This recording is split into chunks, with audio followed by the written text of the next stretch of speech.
Then in a group discussion, you must find out that is it all right to ask pointed questions to the other participants in a group discussion?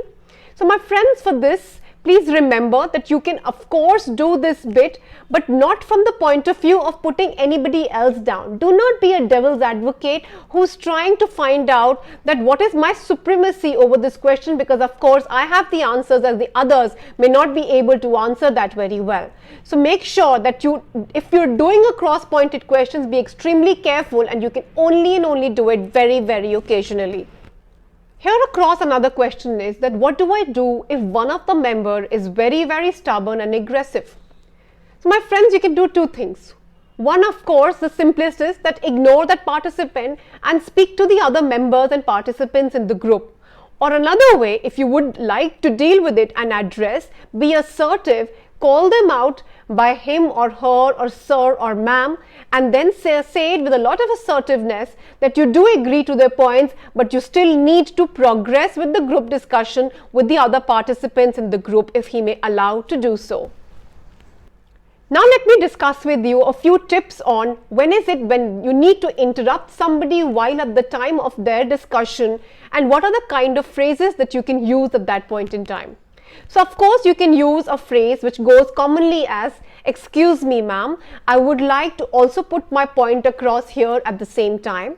Or you could use that, "Yes, I agree with you sir, but would you like to clarify this a bit more?"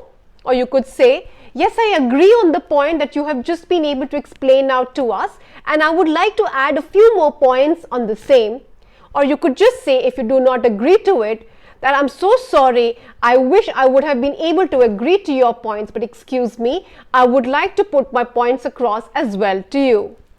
So these are the kind of expressions that you can use if you would like to interrupt somebody while they are progressing in their discussion.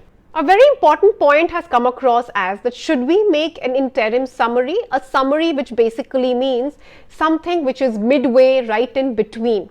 So yes, it can be a great idea if you think that the group discussion you need to recapitulate and only discuss about the main key points and the main topics that needs to be discussed, then yes, it's a great idea to do so, and you can always initiate the same on your behalf and start the group discussion. But an interim summary may not really be a great idea if the group discussion is already on track and the members are already being able to substantiate a lot of facts and figures related to the topic of discussion. Now let me address some questions which you should be concerned about getting the answers to when you're approaching towards the end of your discussion. So the most important time is, the thing that you need to discuss is about the time. That do I need to keep a track of the time as a group member, or the panel members, the judges, are going to keep a track of the time for the same? So my friends, it's always good to keep a track of the time yourself, but make sure that you do not get distracted by looking at your watch again and again throughout the entire the course of the duration of the discussion, but only towards the end. As I have already explained this to you earlier, on an average a discussion lasts anywhere between 10 to 12 to 15 minutes maximum. So that should give you an average idea that how much of time will you be allowed to talk about in a group discussion. So my friends, towards the end, a very important question that you may want to ask yourself and even the other group members when you probably come out of the room is that the person who's been able to speak the maximum, do you think that is the person who's going to be successful and has the maximum chances of getting selected?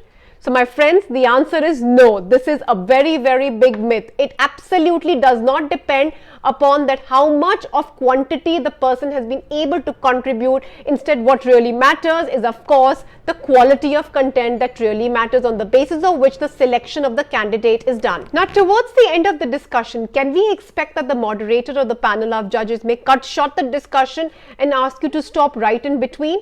So yes, my friends, that is absolutely possible. If the moderators think that the discussion is becoming very noisy and is very, very confusing for them to be able to comprehend and understand, they may cut short the discussion and ask you to completely abandon the same. So when you're approaching towards the end of the discussion, is it necessary that you arrive at a conclusion towards in the stipulated time towards the end of the discussion? So yes, if possible, the group should always be able to conclude on the topic of discussion, but ideally what happens is that the time limit that is usually conferred upon to the candidates and the participants in the group, they're not being able to always arrive at a conclusion. So it's absolutely all right if such a thing happens. But you may want to ask at this point in time that then is the end summary, which means the end conclusion by each participant, is it important to give across at this point in time? Then yes, when the discussion is moving towards the end, my friends, if possible, at least one or a few participants should try and put across and summarize their points together and try and conclude the discussion.